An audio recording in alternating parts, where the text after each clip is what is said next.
নমস্কার বন্ধুরা, রাখিস ফুড হাবের একটা নতুন ভিডিওতে আপনাদের সবাইকে ওয়েলকাম।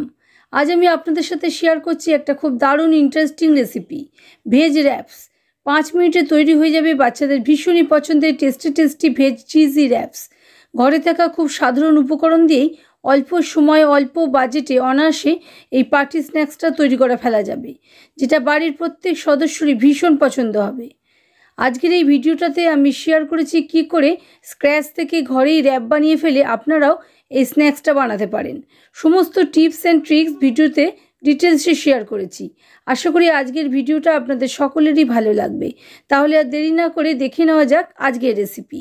এর জন্য দেখুন, গ্যাস বার্নারের উপর একটা তাওয়া বসিয়ে নিয়েছি। তাওয়াটা ভালো করে গরম করে 2 টেবিল চামচ পরিমাণ রিফাইন্ড সয়াবিন অয়েল গরম করে নিয়েছি। এবারে এর মধ্যে 6-7টা রসুনের কোয়া কুচি করে নিয়েছি, 1.5 ইঞ্চি পরিমাণ আদাও কুচি করে নিয়েছি, আর 4-5টা কাঁচা লঙ্কা কুচি একসঙ্গে অ্যাড করে দিয়েছি। দিয়ে মিডিয়াম ফ্লেমে এটাকে একটুখানি 2 মিনিট নাড়াচাড়া করে নিয়েছি। দেখুন, কালার চেঞ্জ করিনি। এই পর্যায়ে এর মধ্যে একটা মিডিয়াম সাইজের পেঁয়াজ ফাইনলি চপ করে অ্যাড করে দিয়েছি। খুব বেশিক্ষণ ভাজবো না, যাতে পেঁয়াজের ক্রাঞ্চিনেস চলে যায়, সেই জন্য 2-4 বার নেড়ে নিয়েছি। দেখুন, হালকা কালার চেঞ্জ হয়েছে। এই পর্যায়ে এর মধ্যে একখানা মিডিয়াম সাইজের গাজর স্কোয়ার শেপে কেটে অ্যাড করে দিয়েছি, আর কিছুটা ক্যাপসিকামও ছোটো ছোটো স্কোয়ার করে কেটে নিয়েছি। দিয়ে সবটা নাড়াচাড়া করে নিচ্ছি। এটাও একটুখানি নাড়াচাড়া করে নিচ্ছি, মানে 1 মিনিট মতো। এই পর্যায়ে গ্যাসের ফ্লেমটা হাইতেই রেখেছি, যাতে সবজির ক্রাঞ্চিনেস চলে না যায়। এবার এর মধ্যে কিছু মশলা অ্যাড করে নিচ্ছি। 1/2 চামচ মতো জিরে গুঁড়ো, 1/2 চামচ মতো লঙ্কা গুঁড়ো, আর 1/2 চামচ মতো আমচুর পাউডার অ্যাড করে দিলাম। আপনারা চাইলে আমচুর পাউডারের পরিবর্তে চাট মশলাও ব্যবহার করতে পারেন। সবটা নেড়েচেড়ে মিশিয়ে নিয়েছি। এবারে এর মধ্যে 2 টেবিল চামচ পরিমাণ সেজওয়ান সস অ্যাড করে দিচ্ছি। এটা দিলে এই স্টাফিংটা খেতে যেমন ভালো হবে, আর এক্সট্রা ফ্লেভারফুলও হবে। ভালো করে নেড়েচেড়ে মিশিয়ে নেওয়ার পর 3খানা মিডিয়াম সাইজের আলু আমি আগে থাকতে সেদ্ধ করে গ্রেটারের সাহায্যে গ্রেট করে নিয়েছিলাম, সেটাকে অ্যাড করে দিচ্ছি। গ্রেটারের সাহায্যে গ্রেট করে নেবেন, তাহলে আলু সেদ্ধটা একদম স্মুথ হবে, কোনো উঁচু নিচু থাকবে না, মানে কোনো গোটা অংশ থাকবে না। এবারে ভালো করে সবটা মিশিয়ে নিচ্ছি। আর এই পর্যায়ে গ্যাসের ফ্লেমটা একেবারেই লোতে করে দিয়েছি। লো ফ্লেমে এটাকে ভালো করে মেশাতে মেশাতে আলুর মধ্যে যদি কোনো ময়েশ্চার থেকে থাকে সেটাকেও টানিয়ে নিচ্ছি। দেখুন, ভালো করে আমার মেশানো হয়ে গেছে। আপনারা চাইলে এই স্টাফিংয়ের মধ্যে চিকেন, পনির বা অন্য যে কোনো সবজি ইচ্ছে মতো অ্যাড করতে পারেন। এবারে এর মধ্যে 1/2 চামচ মতো নুন অ্যাড করে দিলাম।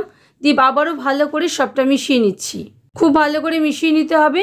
সবশেষে এর মধ্যে বেশ খানিকটা, মানে বেশি পরিমাণেই ধনেপাতা কুচি অ্যাড করে দিচ্ছি, আর গ্যাসটা অফ করে অর্ধেক লেবুর রসও অ্যাড করে দেবো। দিয়ে সবটা ভালো করে মিশিয়ে নেব। লেবুর রস সবসময় গ্যাস অফ করেই অ্যাড করবেন আর মিশিয়ে নেবেন, তা নাহলে কিন্তু তেতো হয়ে যেতে পারে। দেখুন, আমার মেশানো হয়ে গেছে। এবারে গ্যাসটা অফ করে দিয়ে সবটা ভালো করে মিশিয়ে নিয়ে এটাকে নামিয়ে রেখে দিচ্ছি। ঠান্ডা হওয়ার পর আমরা এটা স্টাফিং হিসেবে ব্যবহার করব। এবারে দেখুন, একটা বড় বাটিতে 1 কাপ পরিমাণ ময়দা আমি অ্যাড করে নিয়েছি, 1 চামচ চিনি আর 1/2 চামচ নুনও অ্যাড করে দিলাম। 2 টেবিল চামচ পরিমাণ রিফাইন্ড সয়াবিন অয়েল অ্যাড করে দিয়েছি। আধ বাটি পরিমাণ টক দই আমি আগে থাকতেই বার করে রেখেছিলাম ফ্রিজ থেকে, সেটাও অ্যাড করে দিলাম। এবারে হুইস্কারের সাহায্যে প্রথমে সবটা মিশিয়ে নিচ্ছি। তারপরে এর মধ্যে আমরা দুধ অ্যাড করব। জল অ্যাড করছি না, দুধই অ্যাড করছি। আর এই দুধটা আগে থাকতেই বার করে রেখেছিলাম, একদম রুম টেম্পারেচারেই আছে দুধটা। প্রথমে খুব অল্প দুধ অ্যাড করলাম, তারপরে ভালো করে হুইস্কারের সাহায্যে মিশিয়ে নিচ্ছি, যাতে ব্যাটারের মধ্যে কোনো রকম লাম্প না থাকে। এইভাবে ভালো করে ফেটিয়ে মিশিয়ে নিতে হবে। দেখুন, আমি 3/4 কাপ দুধ অ্যাড করলাম। প্রয়োজন হলে আরও দুধ অ্যাড করব। দেখুন, ভালো করে প্রথমে স্মুথ করে নিচ্ছি। দেখতেই পাচ্ছেন ব্যাটারে কোনো রকম লাম্প নেই। এবারে আরও 1/4 কাপ মতো দুধ আমি অ্যাড করে দিলাম। দিয়ে ভালো করে আবারও মিশিয়ে নিচ্ছি। এটার একটা পাতলা ঘোল তৈরি করতে হবে। যদি আপনারা দুধ কম দেন, সেক্ষেত্রে কিন্তু র্যাপটা একটু মোটা হবে। আর কোনো পার্থক্য নেই। এবার আপনাদের টেস্টের অ্যাকর্ডিং করবেন। আমি একটু বেশি পাতলা করেই র্যাপটা বানাতে চাই, সেই কারণে আবারও অল্প দুধ অ্যাড করলাম। এইরকম ওয়াটার কনসিস্টেন্সির মতো ব্যাটার আমি বানিয়ে নিয়েছি। দেখুন, ব্যাটারের ঘনত্বটা দেখুন, একটা হালকা লেয়ার তৈরি হচ্ছে হাতার গায়ে। এই রকম ব্যাটার বানিয়ে নিতে হবে। বন্ধুরা, আমার টিপস ফলো করে যদি আপনারা সমস্তটা বানান, তাহলে আপনাদের র্যাপও কিন্তু ভীষণ ভালো হবে। এবারে দেখুন, গ্যাস বার্নারের উপর একটা তাওয়া বসিয়ে দিয়েছি। তাতে খুব সামান্য তেল অ্যাড করে ব্রাশের সাহায্যে পুরো তাওয়াটা মাখিয়ে নিয়েছি। আর তাওয়াটা যেন খুব কম গরম থাকে। গ্যাসের ফ্লেমটা একদম লোতে করে দিয়ে 1.5 হাতা পরিমাণ ব্যাটার আমি অ্যাড করে দিলাম। দিয়ে হাতার পেছন দিয়ে আলতো করে এটাকে স্প্রেড করে দিচ্ছি। ভালো করে লক্ষ্য করুন আমি কতটা পাতলা করে ব্যাটার বানিয়েছি, সেই জন্য খুব ইজিলি রুটিটা বড় করে বানানো গেল। উপরের সারফেসটা শুকনো হওয়ার পর হালকা করে ব্রাশের সাহায্যে তেল মাখিয়ে দিলাম। 1 পিঠ হওয়ার পর এরকমভাবে উল্টে নিতে হবে। দেখেই বুঝতে পারছেন র্যাপটা আমাদের কতটা পাতলা হয়েছে আর কতটা নরম। সিম আঁচেই 2 পিঠ এরকম হালকা করে সেঁকে নিয়ে এটাকে একখানা তেল গ্রিস করা থালায় তুলে নিতে হবে। দ্বিতীয় র্যাপটা বানানোর আগে আমি গ্যাসটা পুরো অফ করে দিয়েছিলাম, কারণ তাওয়াটা গরম ছিল। তারপরে কোনো রকম তেল ব্রাশ না করেই আবারও 1.5 হাতা পরিমাণ ব্যাটার আমি অ্যাড করে ভালো করে ছড়িয়ে দিয়েছি। ছড়িয়ে দেওয়ার পর গ্যাসটা আমি অন করে নিয়েছি। ওপরটা শুকনো হওয়ার পর আবারও ব্রাশের সাহায্যে হালকা করে তেল ব্রাশ করে দিয়েছি। তেল ব্রাশ করা হয়ে গেছে। 1 পিঠ হওয়ার পর উল্টে নিয়েছি। এরকম কম করে সেঁকলে র্যাপগুলো বানানোর সময়ও খুব সুবিধা হবে। একইভাবে বাকি র্যাপগুলোও আমি বানিয়ে নিয়েছি। দেখুন বন্ধুরা, এই 1 কাপ ময়দাতে আমার মোট 6খানা শিট তৈরি হয়েছে। এই শিটগুলো কতটা পাতলা দেখেই বুঝতে পারছেন। ভীষণই পাতলা, যত পাতলা হবে এগুলো খেতে তত বেশি টেস্টি হবে। একটা ডিশের মধ্যে আমি 1খানা শিট নিয়ে নিয়েছি, আর যে দিকটা একটুখানি প্রথমে দিয়েছিলাম সেই দিকটাকে বাইরে রেখেছি, আর যে দিকটা বেশি সেঁকা হয়েছে সেটাকে ভেতরে রেখেছি, কারণ ভেতরের দিকটা আমাদের আর সেঁকা হবে না, সেই জন্য বেশি সেঁকার দিকটা ভেতরে রেখেছি। আর এরকমভাবে পুরের কিছুটা অংশ দিয়ে স্কোয়ার করে নিয়েছি। 1 চামচ ময়দার মধ্যে অল্প জল দিয়ে একটা ঘন স্লারি বানিয়ে নিচ্ছি। 1 চামচই জল দিয়েছি। এই স্লারিটা একটু ঘন করেই বানাতে হবে, যাতে আমাদের এই র্যাপগুলো ভালো মতন কোট হয়। এবারে ওপরে স্টাফিংয়ের উপরে কিছুটা মজরেলা চিজ অ্যাড করে দিলাম। আপনারা চাইলে চিজ দিতেও পারেন, আবার নাও দিতে পারেন, আবার চাইলে প্রসেস চিজেরও ব্যবহার করতে পারেন। এবারে ধারে ধারে আমরা যে আটাটা তৈরি করলাম সেটাকে দিয়ে দিয়েছি। দিয়ে দেখুন এরকমভাবে ফোল্ড করে দিচ্ছি। একটু হাত দিয়ে চেপে চেপে ফোল্ড করে দিতে হবে। এরকমভাবে ফোল্ড করে দিলে এটা কিন্তু অনায়াসে আটকেও যাবে। দেখুন আমি হাত দিয়ে ভালো করে চেপে দিয়েছি। এবার এই দুদিকেও ভালো করে লাগিয়ে দিচ্ছি আটাটা।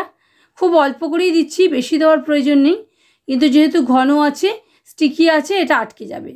দেখুন এইরকমভাবে মুড়ে দিচ্ছি। শিটগুলো ভীষণই নরম হয়, আর ভেতরে স্টাফিং চিজ মিলে এটা কিন্তু খেতে দুর্দান্ত লাগে। 4 ধার আমাদের মোড়া হয়ে গেল। এবার হাত দিয়ে একটুখানি চেপে রাখছি যাতে এর মধ্যে এটা ভালো মতো বসে যায়। এবারে উল্টো দিক করে রেখে নিচ্ছি যাতে পুরোপুরি এটা আটকে যায়। একইভাবে বাকি র্যাপগুলো বানিয়ে নিয়েছি। এবারে দেখুন তাওয়া খুব ভালো করে গরম করে নিয়েছি। তাওয়াতে 2 টেবিল চামচ পরিমাণ রিফাইন্ড সয়াবিন অয়েল অ্যাড করে দিয়ে পুরো তাওয়াটা মাখিয়েও নিয়েছি। এবারে দেখুন গ্যাসের ফ্লেমটা একেবারেই লোতে করে দিয়েছি, আর যে কটা র্যাপ অ্যাড করা যাবে সে কটা র্যাপ আমি অ্যাড করে দিচ্ছি। আর জোড়ার অংশের দিকটা তলায় দিতে হবে, তাওয়ার তলার দিকে। এইভাবে সিম আছে আমি রান্না করে নেব যতক্ষণ না ভালো রকম কালার আসছে আমাদের র্যাপের গায়ে। এবারে র্যাপগুলোর উপরে ব্রাশের সাহায্যে অল্প রিফাইন্ড সয়াবিন অয়েল ব্রাশ করে দিচ্ছি যাতে এদিকের কালারটা খুব ভালো আসে।